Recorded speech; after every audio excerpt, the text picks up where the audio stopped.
Steve Sadro from UC Davis. He's an associate professor, and he graciously drove all the way over from Davis this morning to talk to us. Really looking forward to his talk on the high alpine lake ecosystems and what climate change is, how climate change is affecting them. So thank you, Steve. Well, thank you. I want to thank the organizers for inviting me out, and thank everybody for sticking it out. You guys are all the hardcore people who really want to see this, I guess. So I'm the last thing between you and getting out into some sunshine before you go off and hear some live music, maybe. So I'll try and keep it brief, and then we'll have questions at the end. Before I get started, I just want to say, I want to acknowledge a number of other people who have been a big part of this project. I'm going to share with you some long-term climate data and some lake temperature data from a project in the Tokapa Basin in Sequoia National Park. That's over in the western side of the Sierra. And it's part of a project that's been ongoing for about 30 years, a little over 30 years now. And I've had the good fortune to come into this group and be active in analyzing some data sets that had been started in the early to mid 80s. So a lot of the data that I'll show, have the opportunity to show you guys today started back then with John Milak and James Sickman and Kevin Skeen all playing really critical roles in the inception of this project and the collection of the data over the years.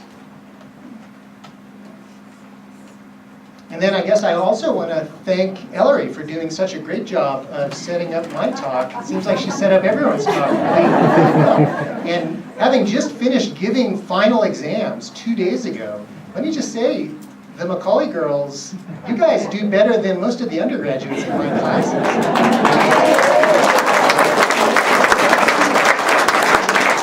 Ellery, I just hired a postdoc to do a lot of the things that you're doing already, and I wish I had known how active you were in this area. We should definitely talk. So there's 5 parts to this talk, and I'll go through quickly Climate 101. Still, having just given a final exam, I always like to start and just revisit some of these things that I always assume are assumptions that we all share when we talk about climate.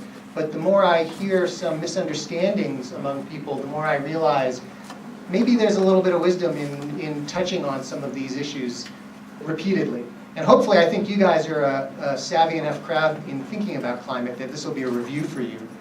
Then we'll go on and we'll think about how is climate affecting lakes sort of conceptually.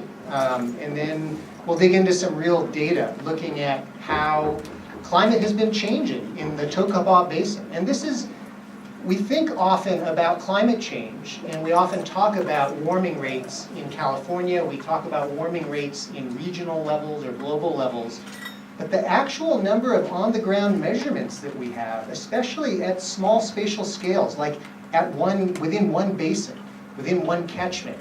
I think Ellery's really cool analysis of climate variability just around this area illustrated the point that air temperatures vary quite a bit on a small scale. And so understanding what's happening is a lot more complicated than we often recognize. So we'll look at how temperatures have been behaving in this basin, in the Tokapa Basin in the Western Sierra, and we'll compare some of those changes to changes in the lake temperature. And then finally, we'll finish up by thinking about what some of the implications are for lakes. And so this is a great year to show this cartoon because really understanding the difference between climate and weather is critical, right? Because one super wet year, despite filling a lot of reservoirs, doesn't necessarily mean the drought is over, right? And understanding long-term trends in drought frequency is really, really important when we're thinking about climate. And this really just goes to make the point that when we're talking about climate, that's exactly what we're talking about, is that long-term trend. We're not talking about the small-scale variation between years. We're talking about the long-term trend. And so that's what I'm going to focus on today. Then the other point that I want to make, and I think Dave mentioned this and Connie mentioned this too, we often think about drought in terms of supply of water, and that's natural, right? We put water on our lawns. You guys ship water off to LA so they can put water in their lawns. So we think about drought in terms of precipitation, the amount of water that's coming out of the sky, whether it's as snow or as rain. And so we have big years, and those are wet years, and we have dry years, and those are drought years. But really, that's just half of the equation. We also have demand. And this is a notion that the media has really been slow to pick up on in how they report on drought. And I'm starting to see a more widespread acknowledgement of this idea of evaporation and evaporative and transpirational drought.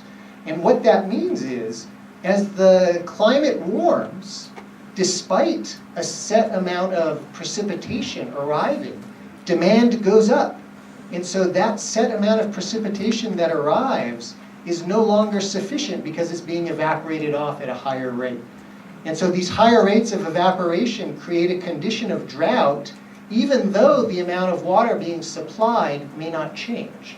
And so this idea of thinking about drought, both in terms of the supply and the demand on the landscape, is really, really important. In that context, when we think about climate change projections in the Sierra, I think there's a lot of uncertainty about what's really going to happen. And there are climate models that have forecast a lot of different scenarios. There's some general trends, I think, that we can take have a little bit of confidence in. One, that air temperatures are going to get warmer. We're probably seeing an increased frequency of drought, at least in the Southwest. We're definitely seeing signs of earlier onset of spring snowmelt, and Dave showed some data for that, and I'll show some more data for that from the Tokapa Basin. And then we're seeing more precipitation arriving as rain rather than snow. And that has really, really important implications that hopefully my talk will highlight a little bit. Now we think about climate affecting lakes. This is an example of just a hypothetical lake, and climate's affecting it in the way it's interacting with the lake in the radiation. You have short and long wave radiation shining down onto this lake. Some of that's reflected, some of that's enters the lake and is absorbed to warm the lake. You have the evaporation off the lake surface. These are all the terms that go into Mono Lake's water budget that you guys are working on refining. From the standpoint of a limnology and aquatic ecology perspective, we're really interested in how climate is affecting the physical lake dynamics, because these really set the stage for things like how often the lake is mixing, how long the lake remains stratified. That really influences things like nutrient cycling and a number of other factors. So you can imagine a lake, and it's got aquatic plants, it's got phytoplankton, it's got some of the bugs Dave mentioned, it's got other bugs that are just unique to lakes, it's got a bunch of bacteria plankton, a lot of these lakes have fish. Together, this is an ecosystem that is cycling nutrients in organic matter. The bioenergetics of these systems, all these things are affected directly by lake temperature. They're affected indirectly by temperature in the way it's affecting the physics of the lake, in the way it's causing water to move or not move within the lake. Ultimately, this is affecting the community ecology of the entire system. And on an ecosystem scale, it's affecting the amount of carbon dioxide that's either being emitted by these lakes or is being fixed by these lakes. Some of these lakes are going to fix more carbon than they respire. Other lakes are going to be net sources of carbon to the atmosphere. So how a lake behaves in this regard, in terms of its ecosystem energetics, is highly dependent on temperature. So that's why when we talk about the effect of climate, we often talk about it as being this bottom-up control on ecosystem function. It's because it sits at the base of this pyramid, this hierarchy of effects that influence the lake as an ecosystem. It affects the physical lake dynamics, the nutrients, the water clarity. All these things together affect the productivity of the system. So it's a really, really fundamental control.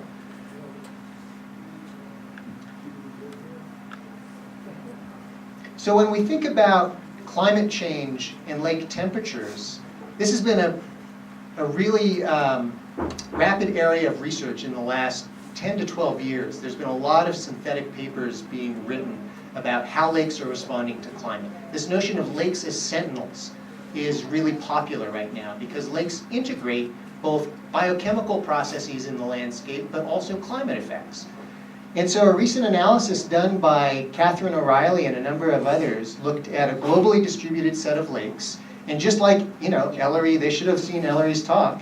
Just like Ellery's talk illustrated, they found lakes are doing a number of different things. And so this is a graph that shows air temperature anomaly on the x-axis along the bottom and lake temperature anomaly on the y-axis. And so areas that are into the red mean that the air temperatures in that catchment are warming, and along the y-axis, the positive values in the red colors correspond to lake temperatures that are warming. And so what they found was that a number of lakes are in catchments that are cooling, and the lakes are cooling also. A number of lakes are in catchments that are warming, and they found that the lakes are also warming. Some lakes are warming faster than the air temperatures in the catchment. A lot of lakes are warming at slightly lower rates than air temperatures in the catchment. They found a few lakes that are cooling despite being in areas that are warming, and maybe Mono Lake falls into this category. And then they found some lakes that are warming despite being in cooling catchments. And so the question is, why are some of these lakes behaving the way they do? And that brings us to the study that we did, looking at long-term trends in the Tokapa Basin in Sequoia National Park. And this is a basin that is, has anyone ever skied into the Pear Lake Hut? Yes. Okay, yeah, a lot of you guys know. So keep your hands up because we're always looking for volunteers for our snow survey. But seriously, if you do enjoy going back there in the winter, we do a snow survey every April, and we are always looking for volunteers, especially years like this. So in the Tokapa Basin, we have Emerald Lake, and I'll be sharing a lot of the temperature data from Emerald Lake with you guys today. We have a number of different meteorological stations in the basin. I'll show you how air temperature is behaving up at Topaz Lake, at Emerald Lake, and then down at the Lodgepole Ranger Station, just to illustrate the variation that we see within this small catchment. And then I'll talk a bit about how the lake temperatures respond. So that's a picture of Kevin skiing up on one of our meteorological stations. We've got 3 or 4 of these in the basin. Maintaining these things isn't easy. Making these kinds of long-term measurements in the backcountry is really, really challenging. And I think we've been fortunate in that SECI, the administration in Sequoia, has been very supportive of this research. And we definitely appreciate it. But there's a lot of blood, sweat, and tears that goes into maintaining this kind of equipment. So this is what air temperatures have been doing at these 3 sites. Lodgepole is the lower elevation site. It's the open circle. Emerald's the gray shaded circle. And Topaz is the highest elevation site and the dark circle. And so you can see from about I guess we had some of these temperature measurements started in the early 70s, all the way up through about 2015. And this is mean annual air temperature. And there's 3 things to note here.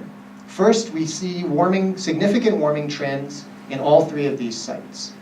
The lowest elevation trend, the lower elevation site had the lowest warming trend. That bar graph over on the right shows the average trend rate in comparison to that dashed line, which is the state average. So what we see is that the lower elevation site's warming at about 1/4 degree C per decade.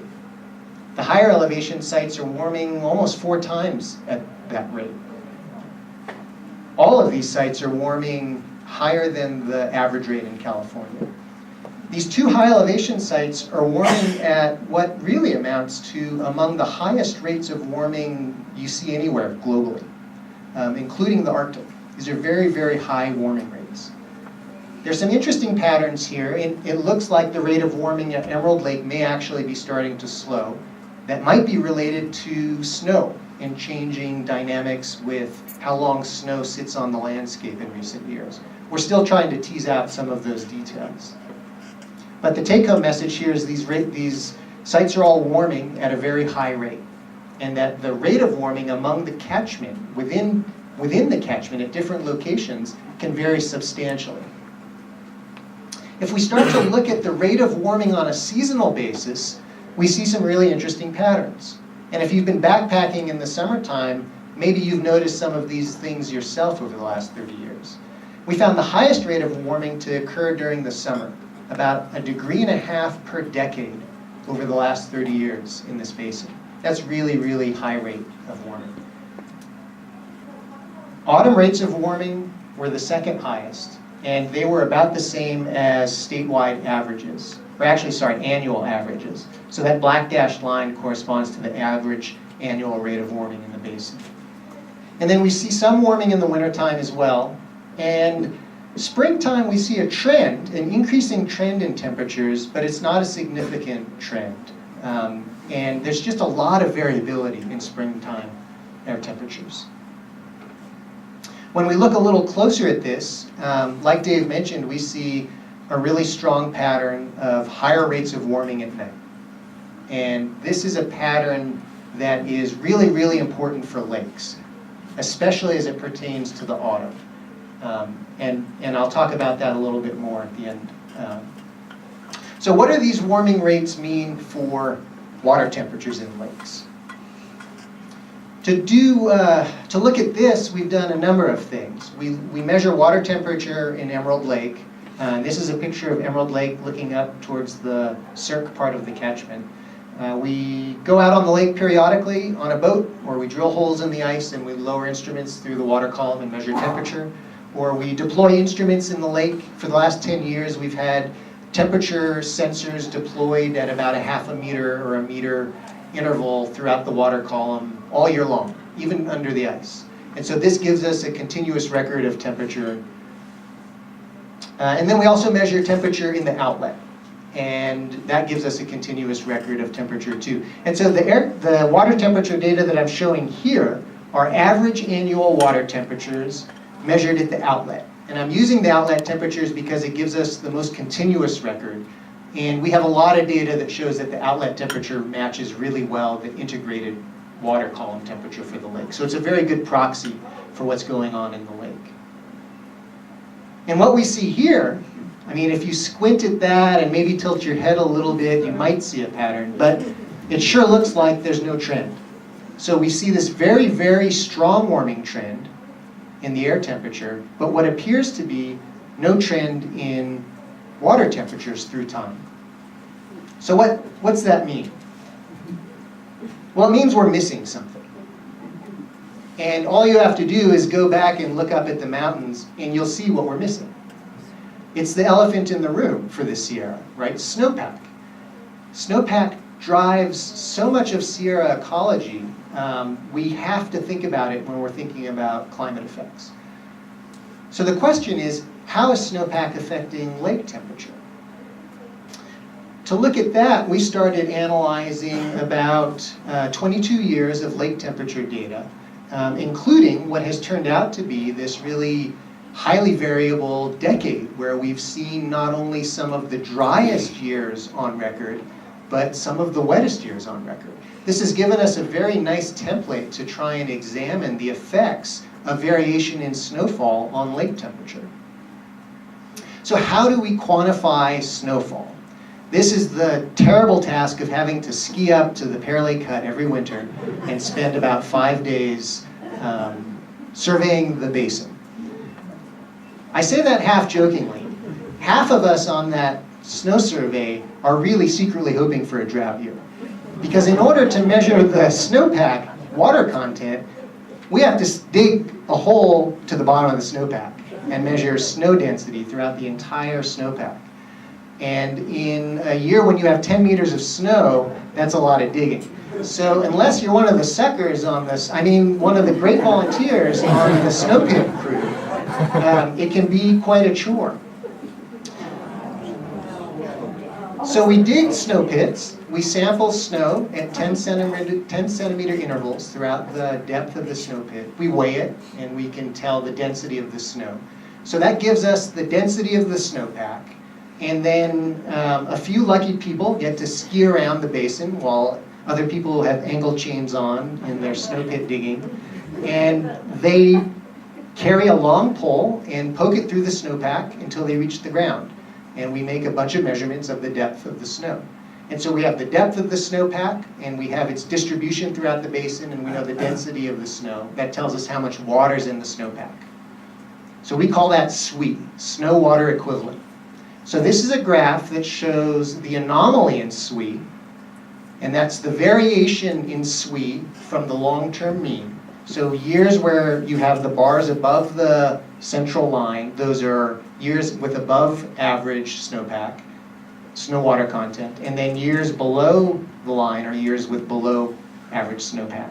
And then I've coded these using a similar scheme to what Dave was mentioning for drought and flood years. So we have wet years coded blue and drought years coded red.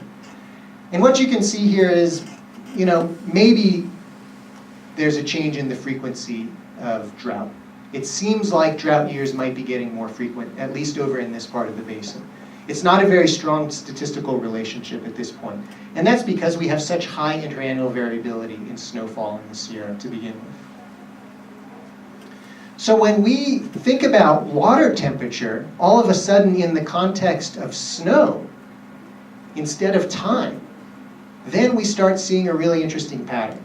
And that's what this graph shows. It's showing snow water equivalent on that x-axis, and then the annual lake temperature anomaly. So this is the deviation in the annual lake temperature from the long-term mean. And what you can see, and again, the same coding here, orange is dry, blue is wet years. There's a very, very high correlation, a very tight relationship between the amount of snowpack in any given year and lake temperature. Snowpack is governing, functionally, snowpack is governing lake temperature. In fact, with every 4-inch decrease in the amount of snow water equivalent in the snowpack, we see over a degree Fahrenheit warming associated in lakes. So that's a really big deal. So to tease out the mechanism of how snow is affecting this, it's convenient to compare wet and dry years. So here we're comparing 2011 and 2014. So 2011 was a year very similar to this one. 2014 was one of those record low snowfall years. That was a terrible year both to ski and survey snow, but a great year to dig a snow pit, because all you had to do was dig a 3 or 5 centimeter snow pit. So when we look at variation in snow water equivalent, what are we looking at here? Oh, day of the ice out. So the way snowpack affects lake temperature is twofold. The first is it's a barrier to solar radiation, right? Snow reflects light. So this cap of ice and snow on Sierra lakes in years like this, I'm going to have to wait until August to get to a lot of my sites. And that means those lakes are not warming until they're snow-free. Solar radiation is largely reflected until they're free of ice. So in large snowpack years, the day of ice out becomes later, by up to 45 days. And so that's preventing the lake from starting to warm. That's one important mechanism. The other is cold inflowing meltwaters, right? There's a lot of water that melts off of big snowpacks. That's cold water, it's close to zero, and many of these Sierra lakes are small. And so the volume of water flowing into them during peak snowmelt is actually often equivalent almost to the lake volume. These lakes can be flushing practically every 2 to 3 days. So that means they're staying cold with this constant influx of cold water. And we see that here with the day snowmelt. This is the 75% completion date for the snowmelt. And you can see wet years, snowmelt just persists longer into the summer. So these cold snowmelt waters enter the lakes for a longer period of time. And if we look at the effect of this on the outflow temperature, this really captures what Dave was showing too. We see a shift in both the peak temperature that is achieved in dry years and the timing of it. These these waters are warming faster and they're reaching a higher temperature earlier in warm years and dry years than they are in wet years, despite wet years being warm. Now, if we stack up all our years, our 22 or 24 years, where we're measuring temperature at the outlet of Emerald Lake, and we compare them according to the hydrograph, you can then really see this pattern emerge, where in warm years that are dry, the water starts warming about a month earlier. It reaches a maximum temperature, a higher maximum temperature that persists later into the autumn.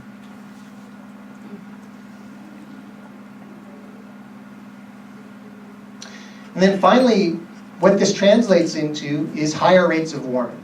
So this is a plot that shows the rate of warming in the water column during the summertime in Emerald Lake. And what you see is that the warming rate is much higher, over a degree higher, in years that have low snowpacks. And this is related to both those mechanisms that we just looked at. So now, when we go back and we look at our somewhat sketchy pattern of lake temperature through time, if we suddenly try to look at this through the lens of snowpack, a pattern emerges. And we can see that in these wet years, these are the years that the lake temperatures are being suppressed. And if we just focus on drought years, we see this pattern of warming through time. And so what this is really illustrating, what this is illustrating is this notion that snowpack really is providing a temporal refuge for lakes, right? Years with large snowpack is preventing the lakes from reaching as warm a temperature as they would otherwise be reaching because of climate warming. And so we can take this idea of spatial refuges and think about them in the context of time as well.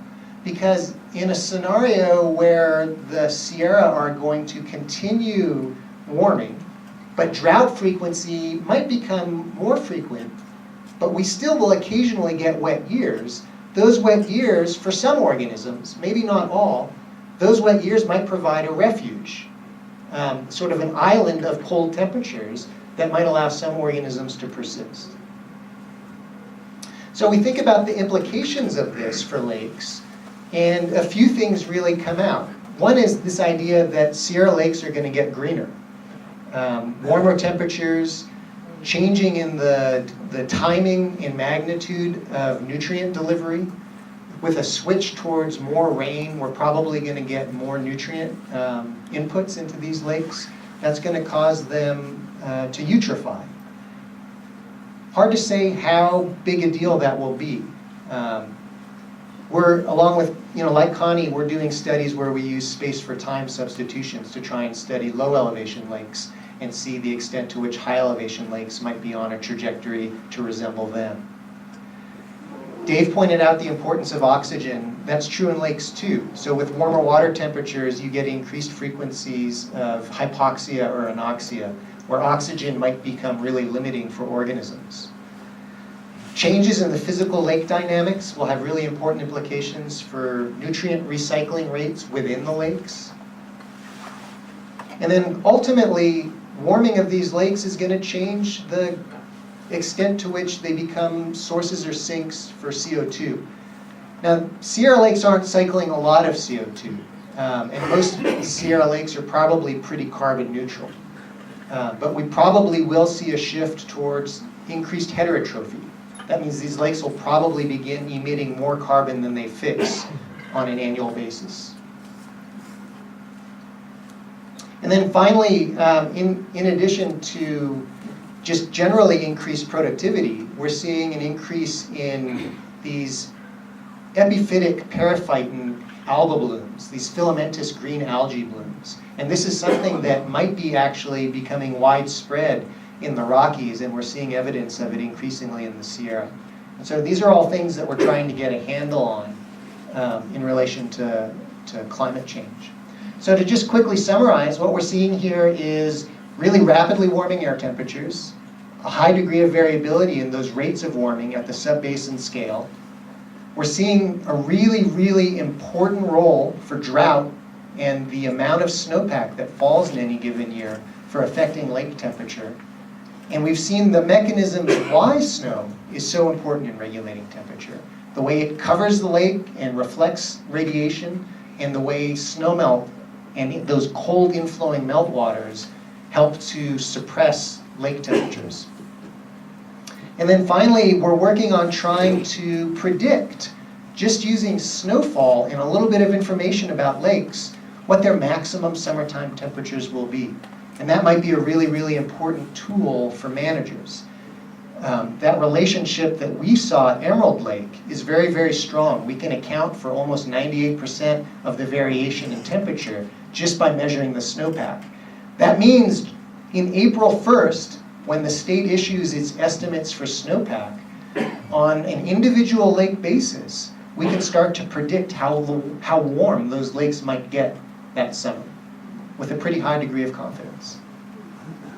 And I think I'll just leave it at that. Thank you.